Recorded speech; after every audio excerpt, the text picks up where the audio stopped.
let's use some of our newfound understanding of continuity for functions of multiple variables and discuss some actual functions. So up here we have x minus 2y over x squared plus y squared.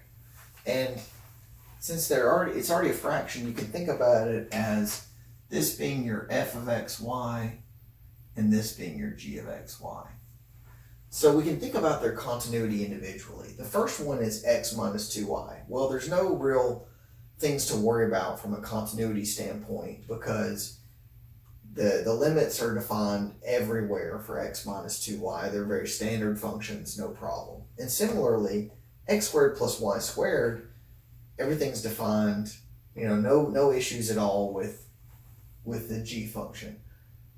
But the problem is we have an f divided by g. So this function will be continuous everywhere except where the denominator is equal to 0.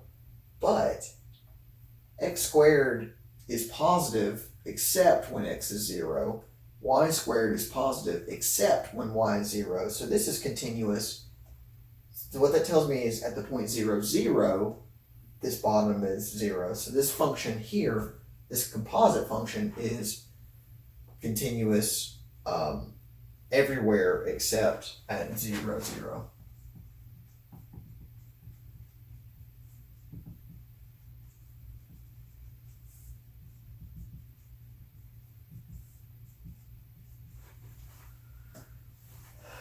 So if we take a look at this second function, we have 2 divided by y minus x squared.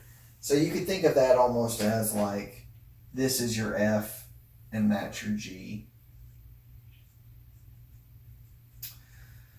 Okay, well, this is a constant function. Constant functions are continuous, they're just flat lines.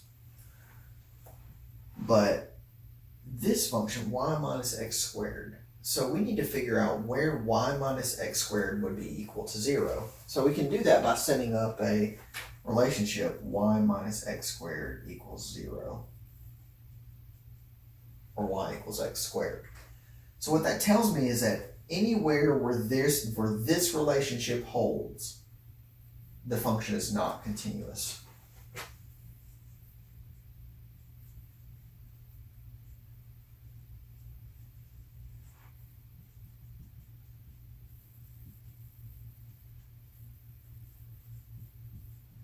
So that tells me that at the point like 1, 1, or at negative 2, 4, at all those points, the function's not continuous.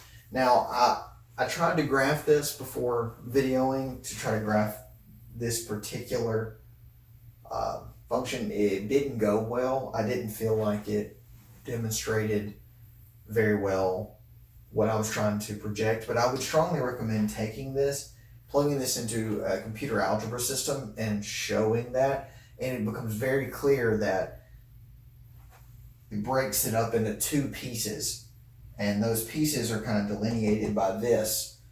It's almost like creates like borders, and outside those borders you have different behaviors. So it's a very interesting thing. I would strongly recommend using computer algebra systems for any of these to try to enrich your understanding of how these functions behave.